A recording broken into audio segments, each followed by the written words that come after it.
Hey everyone, Steven from Straight Fire Picks. We got best bets for NFL Thursday Night Football, Week 3 between the Pittsburgh Steelers and the Cleveland Browns on Thursday, September 22nd, 2022. We're going to have NFL player props, spreads, over-unders, money lines here for you today. We're going to have 3 picks that make a great value bets for this Thursday Night Football game between the Steelers and the Browns. As always, just want to thank you all for your continued support here on the channel. If you're new to the channel here today, please be sure to hit that like and subscribe button. Always appreciate that. We are on the road to 7,000 subscribers. Reminder here at the channel, guys, that we are partnered with PrizePicks, so be sure to use our code SFP for a 100% deposit match in your first deposit up to $100 on PrizePicks. You can also use one of our links that we have down below in the comment section and in the description. Really is a great app, guys. They specialize in player props and things of that nature. You put multiple picks into an entry to win a lot of money, and it really is a lot of fun to use. You can bet on esports, all sorts of stuff on PrizePicks. So I highly recommend that to you. Again, use our code SFP for that 100% deposit match up to $100, or one of our links that we have down below in the comment section and in the description. Be sure to also check out our community Discord page as well. Great place to connect with our community and to get new ideas for bets. We'll also have a link in the comment section and description for that. Be sure to also drop your favorite pick down below in the comment section. If you like a pick included in our comment capper section, just be sure to put a star or an asterisk next to your pick, and we'll include your pick in the video if it hits. Okay, now it's time for a shout out to our Straight Fire MVPs. So as always, guys, you see this beautiful list here running beside me of all of our Straight Fire MVPs. If you're interested in becoming a Straight Fire MVP, there's a join button down below. We'll also have a link in the comment section and description for that. It's a great way to support the channel and what we do here at the channel. Just $3.99 per month to get some custom emojis, badge next to your name, shout outs on our videos, roll color in the Discord, and access to our picks early. So whenever I'm done with the picks, I post them up in the community tab for our Straight Fire MVPs. You'll see those in there if you ever check that out. Shout out to our newest Straight Fire MVP, Erica Me. Appreciate it, man. Thank you so much for signing up. It really does help us out. Appreciate that. Appreciate all of you guys here at the channel. Okay, now let's get right into the results from the previous 2 episodes. This is actually from Sunday Night Football and Monday Night Football. We ended up going 5-1 combined, 3-0 sweep on Monday Night Football, 2-1 on Sunday Night Football. We love to see it, guys. We were able to cash in the Sunday night game the Aaron Jones over 31.5 receiving yards. We also cashed the Justin Fields under 196.5 passing yards. Cashed those both fairly easily. We did miss on the over 41.5. There was 31 points at the half. There only ended up being 6 in the second half. So what can you do? Kind of a nasty beat on that one. But on Monday Night Football, we got the 3-0 sweep. Very easy 3-0 sweep too. We had Stephon Diggs anytime touchdown for plus 115 odds. He ended up catching 3. So that was the easiest one you could think of. I mean, that was just a really easy cash. And then we also had what else did we have? Hold on a second. We had the Bills second half minus 4.5 spread. Cashed that easily. I believe they won the second half 24-0. And then we also cashed on the Derrick Henry under 87.5 rushing yards. He finished with like 25. So 3 easy cashes. We love to see it, guys. As far as our comment cappers go, we had Travis Hortman calling the Derrick Henry anytime touchdown. Eric Mean calling the Josh Allen over 1.5 passing touchdowns. And got to get the bag from Sunday Night Football calling the Aaron Jones anytime touchdown. So I know Thursday nights are kind of weird, because I'm recapping two nights there, Sunday night, Monday night. But what can you do? We had very successful Sunday night, Monday Night Football. Like I said, going 5-1 in that stretch. We're 12-3 in primetime, guys. Our last 5 primetime episodes, we've all won. We're 12-3 in our last 5 primetime games. So let's keep that going tonight. Let's keep the winning trend going. Let's get right into our picks here for today. Let's get this 3-0 sweep. Here at number 1, we are going with Najee Harris over 17.5 receiving yards here for the Pittsburgh Steelers. Minus 109 odds here on Caesars. So guys, Najee Harris has actually gone over in both of his games versus the Cleveland Browns in his career last year. So we'd love to see that. Totaling 29 receiving yards and 18. Just going over in one of those. Just barely. But he is over in his career to this receiving line in 12 out of 19 career regular season games. It's obviously very solid. 1-1 so far this year, but he got 6 targets last week versus the Patriots. So I hope to see that. He's actually the second leading receiver, which we obviously love that. This is a very manageable line. You know, I love to see a low receiving line. We took a few last week that worked out for us, and I think this is another great opportunity here. Cleveland Browns have also allowed running backs to cash this line in both of their games so far, Michael Carter and Christian McCaffrey. So I think Harris will get some looks. Obviously, the Steelers still relying on that short passing game with Trubisky.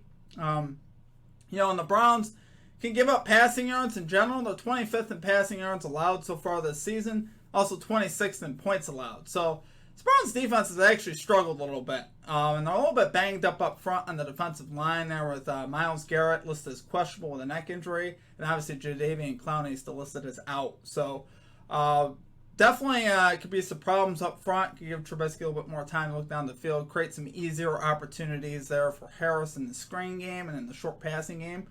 Like I said, they still rely on them, rely on their short receiving game a lot. I don't think that's going to change. I don't see Trubisky starting to air it out because I think you'll still see him come underneath to anybody. But I think Harris will have a great opportunity here. I love his receiving total, how low it is. So we'll take it there for our number one pick. We're going Najee Harris over 17.5 receiving yards here for the Pittsburgh Steelers. Minus 109 odds here on Caesars. Okay, and at number 2, we're going with Jacoby Brissett. We're getting a little sneaky here. Under 32.5 yards, longest completion. Minus 114 odds here on FanDuel. Guys, I absolutely love this bet. It's a little bit more sneaky. We don't usually take bets like these, but I really like this one. Brissett, guys, 4 out of his last 4 starts here, he's gone under to this line, so we'd love to see that, including his 2 starts this season. Brissett, honestly, struggles to hit the deep ball. That's why he's a backup quarterback. Primarily throughout a lot of his career. The short and intermediate throws, he's honestly not bad. He does a pretty solid job. And once you get him a little bit deeper down the field, he struggles to hit the deep ball, and I think that will continue here. Steelers, while they give up a lot of first downs and passing yards in general, actually don't give up a lot of passing yards per attempt. I'll have a stat for you on that here in a minute. But the Steelers have given up just one play this season, over 30 yards. That was the 44-yard touchdown last week to Nelson Agholor. Agholor's a speed guy, so it's not really, the Browns really don't have. I mean, they have Peoples-Jones and they have Cooper, but honestly, Agholor's one of those kind of breakout guys. He gets a lot of deep targets. I don't see Brissett doing anything like that. The next highest one, though, was 24 yards to Jamar Chase. That was the next longest play. For the most part, this secondary keeps stuff in front of them. They're a veteran secondary here for the Steelers, each having 5+ years of experience here in the secondary. So they keep stuff in front of them. They don't give up the big play for the most part. Still give up a lot of first downs. They've actually allowed the 3rd most passing first downs this year the Steelers have. However, they've allowed the 10th fewest net yards per passing attempt, meaning they give up a lot of underneath stuff. So they will give up first downs. They give up 10 to 12-yard plays, 10 to 15-yard plays, but they don't give up the big pass, which is definitely significant. Which obviously that's exactly what we're looking for. I don't care if they give up 15-yard passes all day. They could do that every day and twice on Sunday. It doesn't bother me obviously. So honestly, here looking for this under to hit. The secondary, like I said, it has a lot of veterans. Here they keep the stuff in front of them. We gave out the stats for that, and so far it's kind of played out that way. Like I said, just the one play there to Agholor, and it was a great catch too. It wasn't like he was wide open. So do love it there, guys. For number 2 pick, we're going Jacoby Brissett under 32.5 yards for the longest completion, minus 114 odds here on FanDuel. Okay, and finally at number 3. We are rolling with the Pittsburgh Steelers, plus 4.5 spread here versus the Cleveland Browns, minus 110 odds here on FanDuel. Guys, I'm not telling you that the Steelers are going to win this game necessarily, even though I think they have just as good of a shot as the Browns do, honestly. Browns haven't looked that great this year. You saw them blow that lead there versus the Jets. They had a tight win there versus Carolina, and they've been kind of, they haven't been all that great. So far 1-1 on the season. They pulled out the tight win there in Carolina, and last week, like I said, blowing that lead to the Jets. Steelers, we know them as playing tight, gritty games, right? It's been no different so far this year with Trubisky under center. They won 23-20 in Cincinnati and lost just by 3 to New England last week. So Steelers keep games close. They can run the football there with Najee Harris. They have a defense that kind of bends but don't break too much. Like I said, the defense actually in points allowed has been pretty solid so far this season. They're allowing the 13th most points in the 13th in points allowed this season. Browns are actually 26. The Steelers so far with an advantage here on defense. Like I said, they give up a lot of yards, but so far they've been pretty solid in the points department, which is honestly what counts for us here.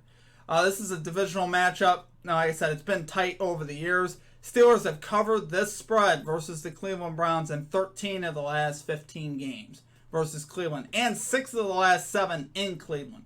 So obviously I love those trends. I know there's no more Ben Roethlisberger anymore, but I don't necessarily think at this point Trubisky is that much of a downgrade to where Roethlisberger was at last year anyway. And I know we're going to be without TJ Watt and stuff like that, but I still think the Steelers here can hang in. They're going to play tough. They've been playing tough so far this year. They got great coaching there with Mike Tomlin, obviously, and then adding Flores to the defense. I think that's going to help their defense in the long run with him. And like we said, the Browns are banged up front as well. Jadeveon Clowney, Myles Garrett, Clowney out, Garrett questionable, definitely makes a difference. And the Browns, like I said, unimpressive so far. Just 1-1, blew that lead to the Jets, easily could have lost to the Panthers. They could be sitting 0-2 right now. And I'm saying that loss to the Jets can't be good for the morale. It's like, we just lost to the Jets. That's embarrassing. They can't be feeling great there in Cleveland. I think the fans are going to be, very quick to pounce on them if they struggle early in this game, which I think they could. I definitely think they will, to be honest with you. Like I said, I'm just expecting a close, gritty game. 4.5 is just too many points. I think if this is maybe like 3, I probably wouldn't take a spread at all. But 4.5, that's a good number of points here. I think the Steelers could definitely cover that. So do love it there, guys, for our number 3 pick. We're going Pittsburgh Steelers plus 4.5 spread here versus the Cleveland Browns. Minus 110 odds here on FanDuel. Okay, guys, that's going to do it for our picks. If you enjoyed the content, please be sure to hit that like and subscribe button. Always appreciate that. We are on the road to 7,000 subscribers. Guys, I appreciate all of your support at the channel. We had a phenomenal live stream on Monday night. It's by far our biggest live stream, so thank you to all of you that came out to that. We stream Monday Night Football, usually starting 15 minutes before the game or so. So if you guys want to come check us out, Monday Night Football, we just hang out. We have some game audio going. It's a lot of fun that we have with the community. So hoping you guys could check that out. Hoping you guys enjoy the videos this week. For this season, you can expect 3 primetime games, similar setup to what we have here. And then we'll have a Sunday afternoon picks video that comes out Friday morning at 8:30. And then our primetime videos come out about 24 hours before the game starts. So, like I said, if you want access to the plays early, you can also take advantage of that. Become a straight fire MVP if you're interested in getting, earlier lines type of thing. Or if you just want to wait for the video, whatever you want to do.